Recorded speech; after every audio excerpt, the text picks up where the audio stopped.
Hello,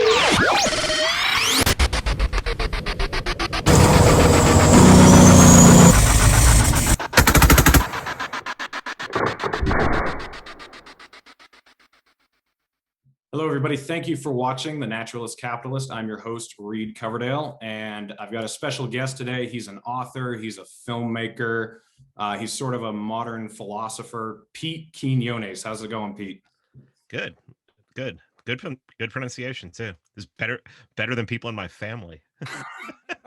Well, yeah. I mean, my last name Coverdale. Whenever a telemarketer calls, like I always know because is Mr. Cloverdale there? And no, he's not around. So, But if you're calling someone, you should probably know who you're calling, right? Yeah, but they don't. So, I mean, they call me about my warranty on my '94 Toyota pickup that's about to expire. So, you know. The first time I have everyone on, I like to not put words in their mouth. I like to let them kind of describe their own philosophy and what it is they do. So just kind of give us the lowdown. What's your show, Free Man Beyond the Wall, or your podcast, Free Man Beyond the Wall, and what's your goal these days? What are you trying to get into people's heads? Well, I started the show to talk about, just basic libertarian ideology, that kind of thing. And then it turned into an interview show pretty quick. And I think people really like to hear people talk and just like to hear people. You never know what's going to happen in a conversation. You don't know what someone's going to say. And especially as people like you're really not familiar with, you don't know where you're going to get a gem from or something like that. Someone's going to say something. In the last year, I embraced agorism. I embraced it a little too hard. It was more like, this is the only thing we can do that'll save us and everything. And I still think agorism, especially in the climate of shut lockdowns and things like that, is important. I think that it's the way a lot of people can get goods that they need that can be scarce. But also, I think after everything I've seen in the last year, I'm a throw it at the wall and see what sticks kind of person. Just throw everything at the wall and see what sticks. So really trying to concentrate on decentralization, localism. My friend Jack Spirko has been, I was just listening to an episode he put out today, and he was just decrying localism, talking about how your local politicians could be 10 times worse than, because they're right here, and Right. DC might be 2,000, 3,000 miles away. Who knows? Start quitting the Patriot here. And Right. but I honestly think that if you're in the right situation, I mean, I wrote an article how we'll just how a libertarian could take over a town. I mean, how libertarians could actually take over a town. And it's rational. It makes sense. Of course, the state might decide to come in and kill you. That it could happen anyway. But I really, what I'm looking at now is I'm looking at for solutions. And what's the hardest thing is because another article I wrote was how the Libertarian Party will never gain political power. And one of the reasons why they'll never gain political power is that pesky non-aggression principle thing. It pretty much precludes you from gaining political power in a Machiavellian way, where you gain power and then you don't do anything with it other than use it to gain more power, which is what the left in this country has been doing for decades, which is why even when Trump was president and he had the Congress and the Supreme Court, the left was still in charge. And they could do anything they want. And so I'm just trying to find ways through that. And I'm constantly changing, constantly trying to come up with different things. And it can be frustrating sometimes, but it's also a lot of fun. It's also trying to figure it out. And it's an intellectual exercise, and that's what libertarians, anarchists, agorists is supposed to be good at. So yeah, sometimes it just boggles the mind where we're at right now. Yeah, I've only actually known about you for like 6 months, but what I've liked following you and seeing what you've said, there's I mean, you know this, there's a lot of autistic libertarians out there who they're just speaking platitudes about Ancapistan and a completely voluntary society. which we're so far removed from. So few of them seem to be dealing with the here and now and what we're going to do today and tomorrow to try to get to a better place. And they're scared of temporary alliances with people who agree with us on certain issues. You know, they're just like 100% strict idealists. And I think that's another reason they don't get anywhere, because they're not seeing things for what they are. You know what I mean? Yeah, I mean, when you're trying to come up with solutions, especially, I have to constantly bring up the last year because, you know, I've been saying for 10, 12 years that what happened in the last year was going to happen, but I thought it was going to happen like 30 years from now, or it was going to be gradual. I didn't think it was going to happen in like 2 months, because what I saw was from the middle of March to the middle of May in 2020, maybe even quicker, the culture changed completely. I mean, someone, my friend Vin Armani likes to say, it's like they hacked the culture. Someone figured out how to hack the culture, and it wasn't that hard. You just had to get people really scared, and they had to be scared of. After 9/11, it was like, okay, if those people come over here, we'll shoot them. Well, you can't shoot a virus, Right. so I mean, well, they're trying to right now. They're trying to shoot it into people, and people are lining up for it. It's absolutely amazing. Just lab rats lining up for experiments, and for FDA things that, I mean, and I don't even like the FDA, but I think in a voluntary society, this vaccine probably would have been gone through a few more tests than what it Mm-hmm. did, and Right. and probably would have been approved by some kind of agency. I mean, the FDA is like, yeah, this isn't approved, so whatever. Um, but yeah, it's just amazing what happened in the last year, and it's hard. Before we started recording, we talked a little bit, mentioned black pill, and it's really tough. When you look and you I live right outside of Atlanta, but I work in Atlanta, and Atlanta is a blue city. When Fauci mentioned 2 masks, I saw 2 masks the next day. Yeah. I mean, it is just Pied Piper. It's just, oh, he said it. He's the expert, and we're gonna strap these things on us. And I was talking to my friend Tommy Salmons over in Texas, and he lives in a really small town. And he said after Abbott said, "Okay, no more. It's all lifted. Everything done." He said he saw more masks the next day. He said it Whoa. was like people like reacted to it like, no, no, no, no, you can't take this away from us. Please don't take our clothing away. We've been using this to cover our unmentionables right here for for a year now, and I don't want to show my private parts anymore. I don't want don't show those. I mean, it's we're in this bizarre culture, and to bring it back to libertarianism, libertarians absolutely failed in the last year. They were pathetic. Mm. I quickly said, please do not call me a libertarian anymore, because not that I just the baggage the Yeah. baggage of the people who weren't speaking out against the lockdowns. And I mean, there were some. Tom Woods gave 3 speeches this year on COVID, and I was lucky to be there for every one of them. It was like one in Alabama, one in Georgia, and one in Texas, and I was there for each one of them, and each one of them killed. And he was one of those people who, right off the bat, and I was right off the bat, I just started podcasting about it. I'm just like, this is what they're going to do. They're going to use this as an opportunity to, I mean, institute UBI, institute. It'll be under the guise of long-term unemployment. This is a perfect chance for free health, for universal health care or Medicare for all. And then obviously started hearing people talking about how meat may not be healthy and all this. I mean, it's just I knew all this stuff was going to happen, and I think uh, I think the majority of libertarianism, and especially Beltway libertarianism, dropped the ball completely on all of this. I mean, they just dropped the ball completely. And I'm talking about the LP, I'm talking about the Reason magazines, I'm talking about the Catos, and they just completely dropped the ball on all this. And I'm not going to ever let them forget it.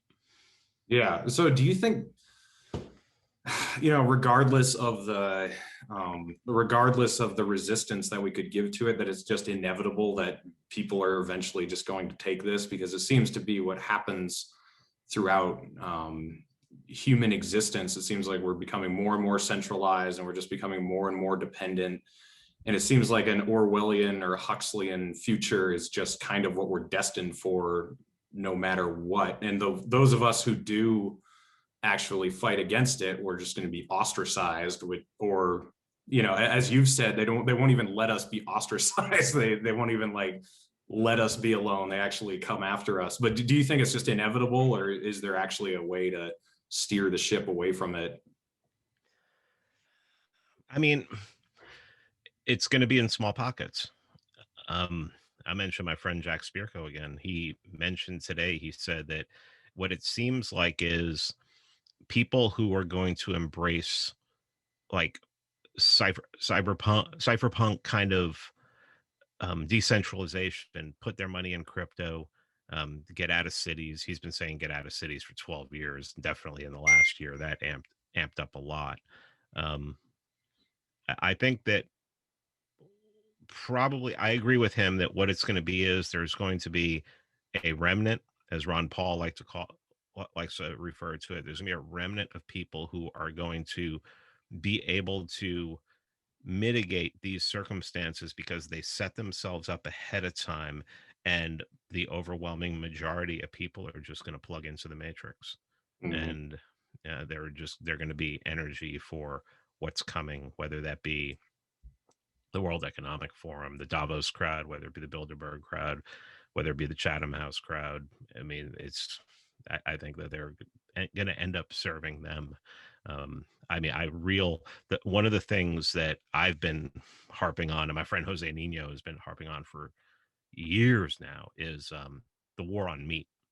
Mm-hmm. And I think the war on meat is a real sign of, if they can get people to abandon meat. I mean, you're talking about like the best protein on the planet. You're, I mean, I've never really talked about this before, but I was vegan for a year, and I was a completely different person as a vegan. I was subdued. I just felt like I had been deballed, Mm-hmm. and you know, I had to I was getting sick, and I had to go back to eating 85% protein, and I've been great ever since. And especially in mind, I mean, I had such brain fog, it was ridiculous. And I think that that's what they want to put people on, and I think it makes them docile. And yeah, I think there's a lot. I'm not this conspiracy nut who like memorize tragedy and hope. um but I think it's clearly evident. I mean, the World Economic Forum has a friggin' podcast that they have plans to control us. Mm-hmm. And if you're not doing anything now, especially like John Bush's Freedom Cell kind of thing, get together with 8 people, and then if it grows, you break off into 8 people, and you have these groups of 8 that are basically a mutual aid society. You provide for, if someone needs something, you provide for them. If the authorities come after somebody, you do everything you can to either get them out of there or to support them in any way. I think these are all things that probably need to be done, especially even these politicians who I think really have no power whatsoever at this point. I think they're just mouthpieces for these people. You hear them talking about, you know, wrong think. People getting locked up for wrong think, basically. I mean, at this point, I think it's not only that they want whoever was involved in January 6th, the Reichstag fart, and the whoever was involved in that, you want that they want to throw them in prison. But if you, I would assume anybody who got on social media and supported it, they could come after them too Mm-hmm. and say that they're inciting. I mean, inciting is such a nebulous term. You could put that in, so you can use that for so many different things. So, oh man, you're gonna blackpill the hell out of me tonight, aren't you? Yeah, I wish I could do better than that, but I don't know. It's what happened to me too. I mean, it's not fair because I'm almost 27, so I kind of missed the Ron Paul revolution because I feel like back then there was actually still some hope. So I It had, was it was wild, man. oh, it's just not fair. I didn't do 2000. I didn't do 2012 because I did 2007, 2008, and uh, that made me an anarchist. So when 2012 came around, I was like, I'm done. Yeah, because that 2007, 2008 is what brought me into this. So yeah. I'm still learning. I'm still like trying to find solutions within the system and everything. And then you start reading stuff from the Mises Institute. You start reading Rothbard. You start reading, Hoppe. You start reading Robert Higgs, and you're just like, yeah, there's no hope in fixing this. I'm out. So 2012 rolled around, and I'm like, I didn't even follow that. It was just, what was funny was I was so out of that. I saw a bumper sticker the other day, and I was like, oh, Paul Ryan was Romney's vice president. Vice president. I had completely forgotten if I even knew. I don't even know if I knew at that time.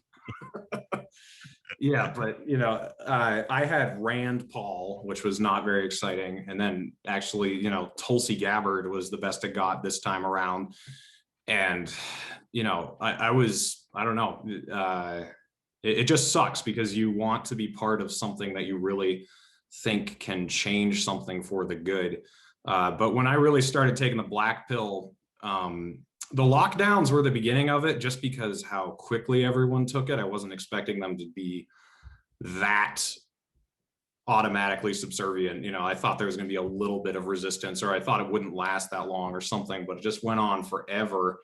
You and me both, And brother. You and me both. and then the stimulus bill that they passed right before Christmas. So I know they pass bills like that all the time that they don't read, that are thousands of pages long, but that one was especially heinous to me because everyone had been locked down all year long. Many people have been put out of jobs, and this was the second biggest bill I think we've ever signed into law. And it was, like everyone had like 5 hours to read it. And I think 59 out of 538 people voted against it.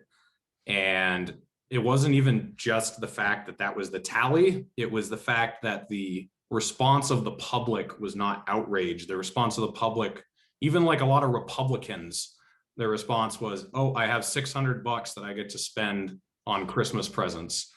Um, so that happened. And then the January 6th thing happened. And again, it wasn't what happened on January 6th, it was what happened after January 6th and the public's response to it that just kind of made me realize, like, wow, we're fucked. Like, we can never vote our way out of this at this point. People are brainwashed. People don't know what's going on. People are plugged in and they believe whatever they hear. And I don't know. So since then, I've just been trying to figure out what exactly it is I'm supposed to do. So I just do these videos and have people on and talk. It's kind of like you throwing stuff at the wall and seeing what sticks. Yeah, I mean, acquire crypto. I mean, like literally at this point. I mean, when these stimmy checks go out, people are going to be pouring it into crypto, and it's going to skyrocket. Um, I, who knows what the hell? I mean, crypto could become mainstream. I mean, it could be. We could see like the richest people in the world investing in crypto, and just you saw what happened when Elon Musk just decided to dump a few billion, I think, what was it, 1.5 billion or something like that. Something like It that. just skyrockets. I mean, you start getting people doing that, and who knows what the hell is going to happen, and who knows what kind of adoption you're going to get out of it. I mean, it's just, I mean, So at is this that point, something you see them letting go though? Like, do you not see the government trying to somehow regulate it or ban it or something? How do you think that's going to play out? well, I mean, anytime the government regulates something, it goes up in, or it tries to ban something, it goes up in price. Right. Um, in value. Let's call it value, not price. That doesn't make any sense. Um, need or not Demand. need, but demand. Yeah, thank you. I've been drinking and everything. Yeah. Uh, but I mean, I don't know. I don't know. All I know is that it's a safe. I think it's a safe bet at this point, especially when these stimmy checks go out. I think people are going to be pouring it into Bitcoin, and that'll bring whatever the rest of the market up with it. And yeah, I mean, I honestly think decentralization is really the only way at this point. I think that Michael Heiss agree. I agree with Michael Heiss, um, Michael Bolden. It's funny, some great Michaels in on this thing, and I think I think really that's our only hope at this point. Now, I'm going to be releasing a podcast in about an hour where we're going to talk about fight or flight. I'm talking about fight or flight with Patrick McFarland, who his podcast is featured on libertarianinstitute.org, which is where I'm managing editor. His podcast, Liberty Weekly, and we talk about fight or flight. We talk about, you know, the. I mean, I gave serious consideration to leaving the country a Mhm. few times in the last year, and he's moving from he's a lawyer and he's in a big city, and he's leaving and going back home to the small town that he grew up in and everything, because he said he just doesn't want his son to have to see this, what's going on. And but I think as time goes by, we need to pay attention. We need to trust our roots, look at decentralization, maybe even look at and I've been talking about this a lot. We've been talking about this a lot for a few months now, especially with some of the podcasts I've done with Vin Armani, is looking at the messaging of the Declaration of Independence. Mhm. The If logic and reason is gone, if consistency is gone, then we need to figure out a way. And the narrative is whatever narrative the cathedral comes up with is what is ruling the day. Then we need to come up with a better narrative. And I mean, I think at this point 1776 might be a great narrative. We hold these truths to be self-evident, and that we have these rights and they're endowed by a creator. And fuck you if you think that you have any rule over me. Tell me that God, creator, whatever you want to call it, doesn't have a greater claim to me than you. I mean, that's what the founders did. And they defeated the biggest empire on the planet at the time. Right. So maybe that's what needs to be done. I mean, there's a lot of, it's a lot of religious people in this country. There's a lot of people who believe in a creator. There's a lot of people who believe in a personal creator, a personal God, a personal relationship. Maybe that's what we need to go back to. And I know a lot of libertarians don't want to hear that, because there is an insane streak of atheism and libertarianism that I'd like to remind them goes through communism as well.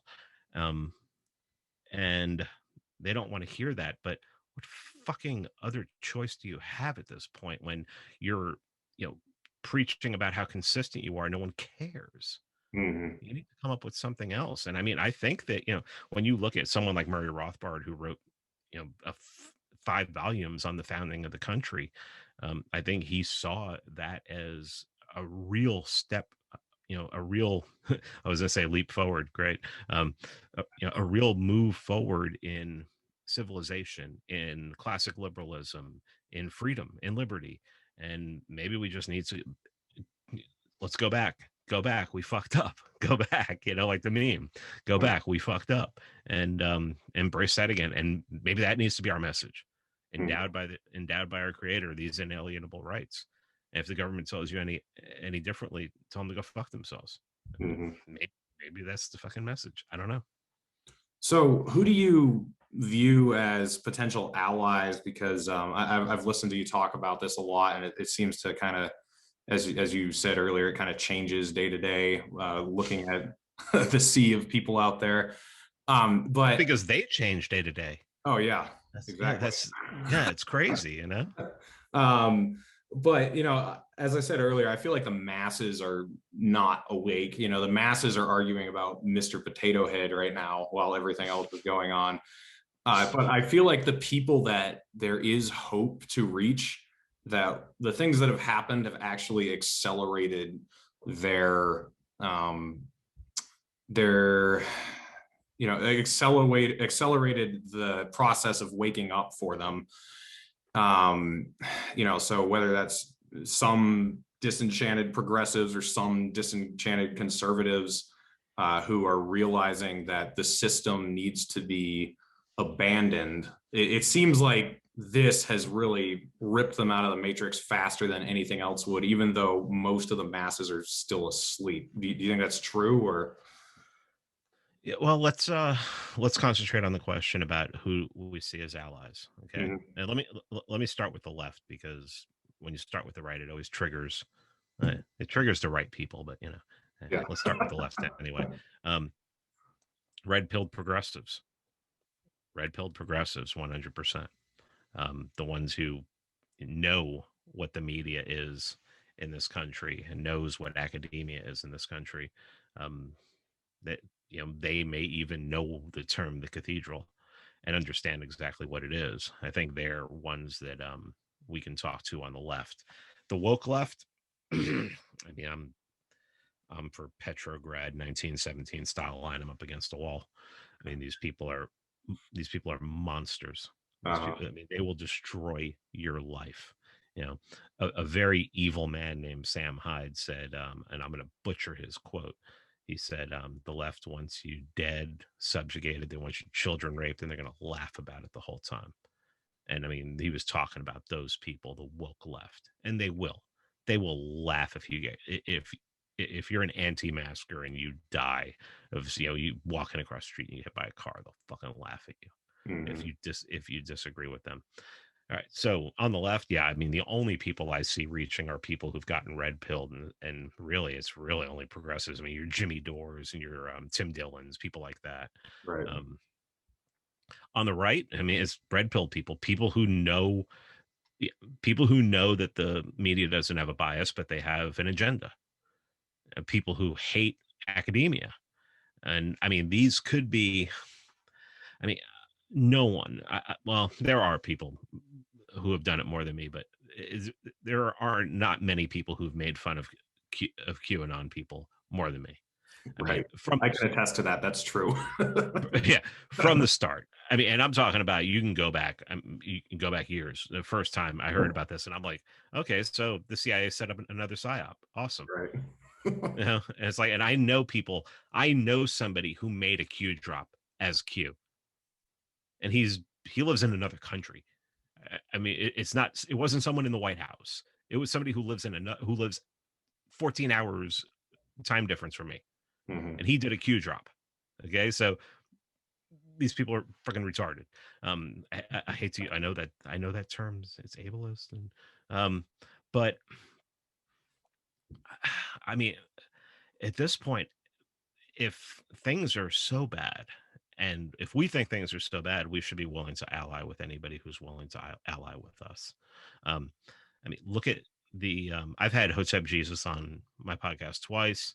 I've had Quincy Johnson, who's a truck driver, who's on Twitter. Anyone who knows Quincy is like, just loves the guy. Um, and he would identify as Hotep. I mean, they don't want these people. The Libertarian Party doesn't want these people, but they're willing to bring tons of people. I mean, Hotep Jesus says he loves anarcho-capitalism. The first time I ever interviewed him, I said, "What books are you reading right now?" And he said, "For a New Liberty" by Murray Rothbard, which is my favorite Rothbard book. So it's like, how do I not like this guy? I mean, he's learning about I mean, and that's not even the basics. I mean, that is like ethics of liberty is hardcore, man. When you get through that book, you really understand um, what we're up against when it comes to the government. And why would we not ally with these people? These people they're friggin' amazing. I mean, they're focused. And that's something I did not see from the LP this year. The LP was not focused. And yeah, I mean, on the right, I mean, I think that a lot of people there were a lot of people, a lot of the Trumpers, and this is what I mean, besides the fact that most of the libertarians who attack me, attack Dave Smith, attack Tom Woods, attack, Eric July, um, they Come hate after me now too. A they little come after you. bit. Yeah, Yeah. well, Not as bad as you guys, but bad associations now. yeah, Um, exactly. so if a lot of these Trump people who were for Trump, they became political in 2015 and 2016. They were not formally political. And you can see that they didn't recognize the PSYOP. They thought that Trump was going to be able to get the things done that he thought that he said he was going to get done. I mean, nobody believed he was going to be able to get any of that stuff done. Nobody's sane. Nobody who knows that he's not a Machiavellian who was going to go in there, who was going to surround himself with the right people. I mean, he talked about draining the swamp, and I mean, who did he hire? He hired the swamp. Right. Um, but I mean, these Trump people, I mean, most of them, I mean, I was up in the Baltimore area when January 6th, and I came home on January 8th, and pretty much everyone who I saw in the airport who was coming home from that January 6th thing were all boomers. It was just old people. And so it's like, well, I mean, I don't know that we can reach them, but the younger ones who, hitch their wagon to the Trump train, maybe we can reach them. Who knows? I mean, just strength in numbers at this point. God, that's the thing I hate about the LP is it's when you look at it right now, if you look at it and you know how to look at it, if your eyes are open, you see that it's a social club. It is Hmm. a social club for a small group of people who if they weren't in the LP, no one would know who they are. No one would give them the time of day. They wouldn't have a position of importance, but they joined the Libertarian Party, which is really small.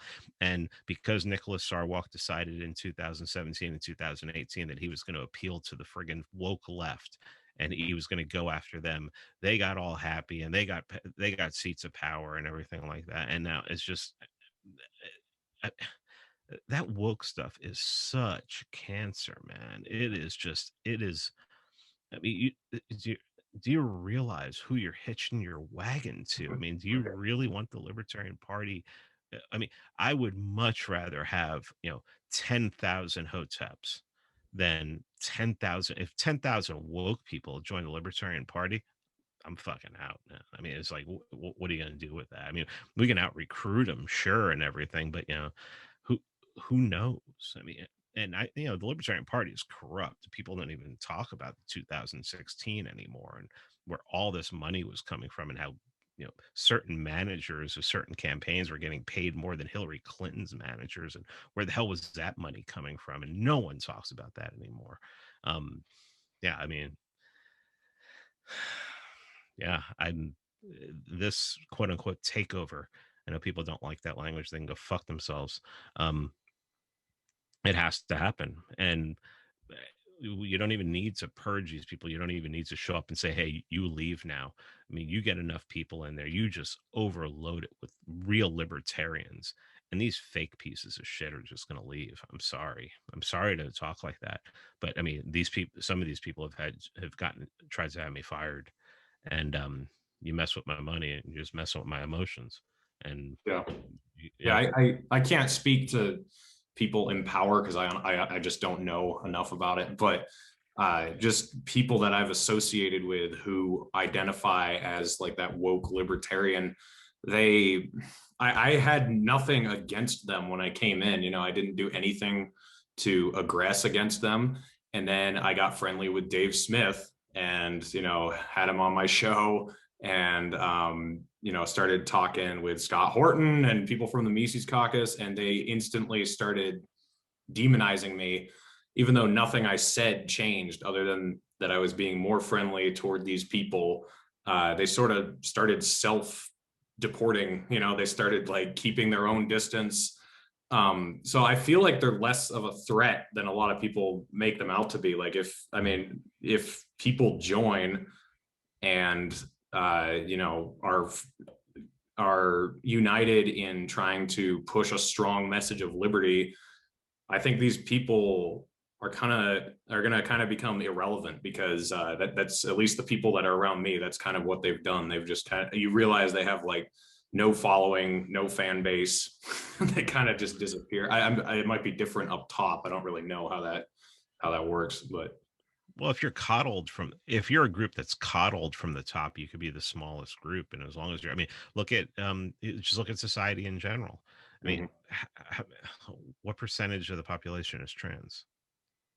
I mean, and then the cathedral holds them up as like heroes. And you have the Libertarian Party VP Twitter account talking about how there's a trans genocide last year and Right. everything like that. And if you look at it, it's like, well, yeah, they're being killed by their partners. So that's something that should be looked at. Um, I mean, it just seems to me that Nick, and I quote this a lot. Nicholas Sarwark said at the debate with Dave Smith in New York that the Libertarian Party is who shows up. Okay, so we're going to show up with a ton of motherfuckers. And I've been recruiting ex-military vets who become voluntarists. Um, I'd like to see more inner city people come in. I want to see the hoteps come in. I want to see a change in the culture of not, oh, we need the culture to go right. No, we need the culture to be liberty minded. Mm-hmm. And it needs to stop being this pussy bullshit. I mean, I've talked when I had Eric July on last. I said, we. It is nice to have suit wearing, bow tied people to teach us, and some of them, like Tom Woods is probably the best messenger on the planet for libertarianism. He gets in front of a crowd and he owns it. I mean, come on, let's not pretend here. But we also need some hoodie wearing hood motherfuckers talking about liberty. I mean, that's where I'm not Eric July. I didn't grow up like Eric July, but I grew up in the Bronx and I grew up in a bad neighborhood and everything.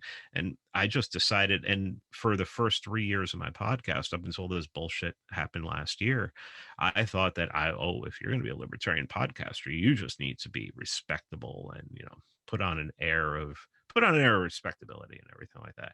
Then after I saw everything that happened last year, and a lot of those same respectable people weren't saying anything about the growing tyranny, I was like, fuck this. I'm going to drop all the pretenses of all this. And I'm just going to talk how I want. And as soon as I did that, I became the enemy of the people of the, the fakertarians and everything. I mean, I became their enemy because, and then I started talking to no people. It's like I had Ryan Dawson on, he's a no person. I had Curtis Yarvin on, and he's a no person. And, Hotep Jesus and Eric July and all these people. And I'm just like, at this point, I'll just talk to really anyone. I mean, I don't know that I want to have a mainstream right winger on. I mean, they're just, the conversation sounds like it'd be boring. I want to talk to people who are like, I had, just to give you an example of how fucked up everything is like I had episode 500, I had Curtis Yarvin on. I caught shit for that. Episode 501, I had Snowman, Jeff Monson, former MMA, and he lives in Russia now, avowed communist. I had him on. No complaints at all. And then I had Ryan Dawson on for 502. And that's when they called Scott Horton to try to get me fired and get me fired from the Libertarian Institute and everything like that. And it was just like, fuck you guys. Now it's fucking war. I'm going to say whatever the fuck I want. And everybody's like, oh, you're just trying to act like a badass. It's like, no, this is actually who I am. Sorry. And you will see that shit face to face in Reno if you are bold enough to show up and come up and say hi. Let me know who you are. Yeah, I want you to say the same shit to my face that you say on Facebook, because anyone who's met me at events, and I go to a lot of events, knows that I'm the same person on my podcast and on every podcast that I in person. And we can talk. Yeah, I'm willing to have a conversation, but if you've been a bitch, I want you to come up and be a bitch to my face. Yeah, let's see. Yeah. Do you think this woke shit is new, or is it something we've seen before, just in a different form? Like, or let me put it to you this way. How would you describe cancel culture? How is it different than McCarthyism, or how is it different than state sanctioned propaganda?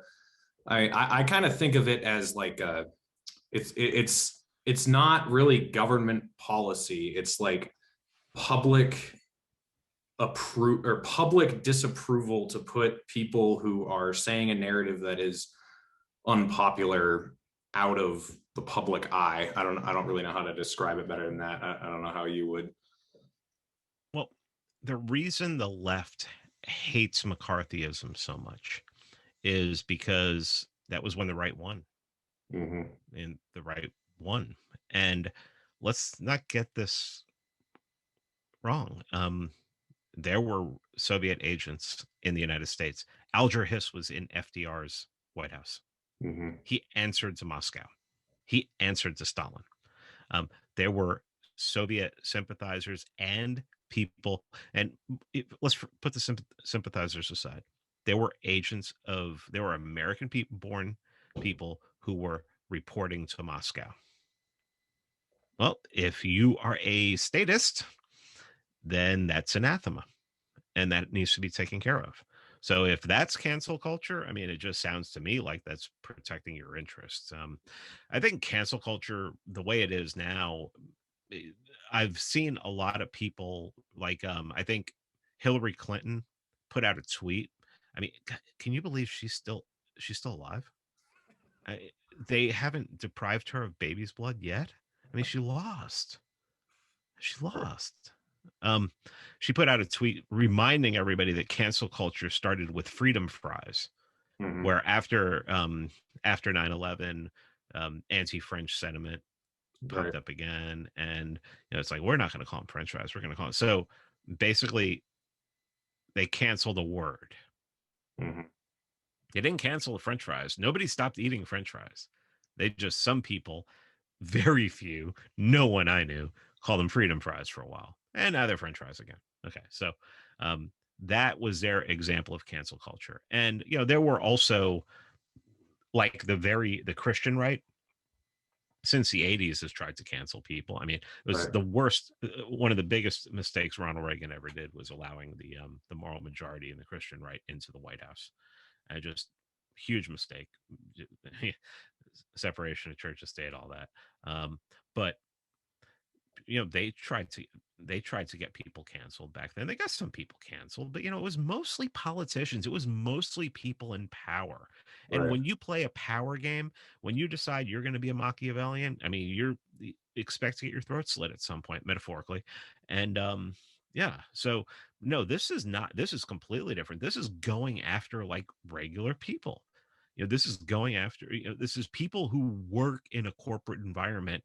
They post something internally and they get attacked and they get fired. I mean, really, look at I guess the most famous one that I can come up with is James Damore, who was a Google engineer, and he put out a memo. They were talking about how to get more women, interested in coding, and he wrote a memo talking about how women, their nature is more nurturing, so um, we have we have to look at reality. And then he gave all these suggestions about how they could attract women to coding, and they didn't care about any of that. All they heard was that nurturers, yada yada, women are supposed to do this.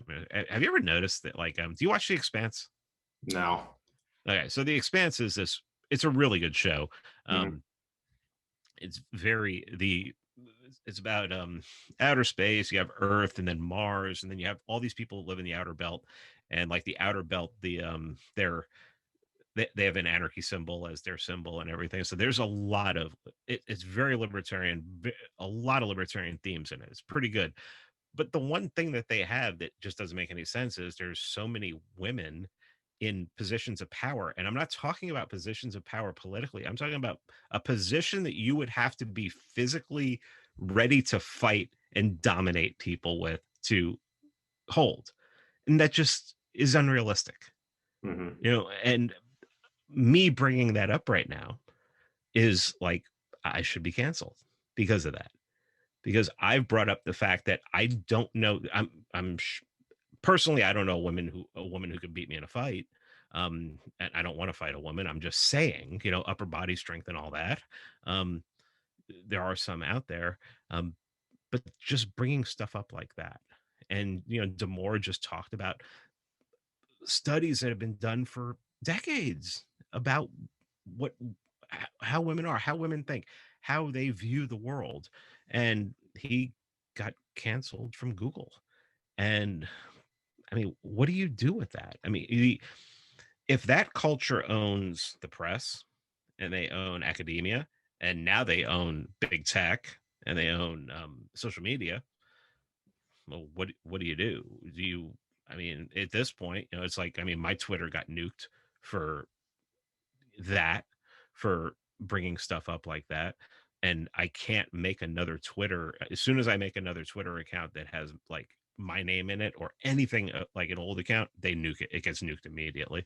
So I Mhm. have to have an anonymous account to just go after these people and try to make their existence on social media as much of a living hell as I can. And I mean, we're doing pretty good, but Mhm. I'd still like to be able to put my name out there and everything like that, and be like, hey, I got this new episode out and everything like that. As soon as I do that, then the loser brigade is just like, we should probably contact Twitter support because he's not supposed to be on the platform anymore. Yeah, so yeah, I mean, cancel culture, I think I would say cancel culture started on the right, but it wasn't. I mean, they were trying to cancel people who fucking did stuff that was fucked up, Yeah. that deserved it, and they'll always bring up Bill Clinton and everything like that, and yada yada. Um, but yeah, I mean, I don't know where we're at. I don't know where we go from here, man. I think that one of the one of the best things that anyone could do at this point is to make themselves independent from that system and get your own income coming in that is exempt from any kind of cancel culture. Yeah. Don't you think it's not sustainable though? Don't you think people are already, I mean, Dave talks about this, like 80% of the left hates it and 100% of the right hates it. And they just have the power now. But it seems like my dad's an English teacher, and we talk a lot about the difference between Orwell and Huxley. And Hmm. Orwell was basically envisioning this future where you just have to control everybody super hard, and you're just a tyrannical force that's always beating them down. Where Huxley is more like, oh, you give people what they want, and then they won't care if you take their rights away. It seems like the cancel culture is giving more into the Orwellian uh, strategy, and it doesn't seem like that works long term because it's like the lockdowns, people are already getting sick of it. The like Texas and a few other states are already like, no, we're not doing this anymore. And I think that's going to follow. I don't think that extreme control, unless you're giving people some sort of benefit that makes them happy, is really going to work out in the long run, because the progressives, as you said, they have the control, but they're not giving their voters what they want. Like their voters are pissed at them, with these bills that are going through, that they're not getting Medicare for all, or that they're not getting UBI or reparations, that it's still kind of a corporate hack job. So it seems to me that it can't last forever, that something's eventually going to give. Yeah, I mean, it has to fall apart at some point. I mean, when you look at the difference between, I've been talking about the difference between Orwell and Huxley since all this started with coronavirus, and I almost think that every time they legalize weed somewhere, that's a Huxley. Soma. It's like yeah, Yeah. yeah, yeah, yeah, Yeah. and you mentioned Texas too. It's like yeah, Texas just reopened and everything, and I told you my friend Tommy said that people started wearing more masks and everything like that, but you have to remember too, I mean, is Texas even a legitimate thing to talk about anymore? I mean, so many people from blue states are moving there, and they're just going to flip. That's going to be flipped, and once Texas is flipped, I mean, you'll never have another right-wing Republican anything other than Democrat president Mhm. in the White House, unless everything starts to splinter. And that's another thing that I think that needs to be done. Is it looks like the Republican Party is splintering pretty good. We shall see, I guess. I guess we have to wait until the midterms to see how voting goes. But and then 2024 to see what happens and see if like this new Patriot Party runs their own candidate and what happens. I mean, who the hell knows what's going to happen? Yeah. Um, but there needs to be fractures in the Democratic Party too, and there should be, because you have that neoliberal center. I had a conversation with a guy last week, and I said that I think the worst thing is when right wingers call Nancy Pelosi and Joe Biden far left. Right. You have to call them center left neoliberals. Joe Biden is center right neoliberal. I mean, if Right. anyone who knows Joe Biden's history knows he's right. I Yeah. mean, he's right of center, Yeah. and this guy just couldn't hear it. He couldn't hear it. He was a Trumper, and he couldn't hear it. He just, Yeah. it's like, no, these people are socialists. It's like, okay, what's a socialist? And then you just their eyes glaze over, roll back in their head, and they have no clue what they're talking about. It's like, Right. yeah, they talking about owning the means of, where the people own the means of production. So is that what you're seeing, or you just use it? I mean, think about, and I've done this too.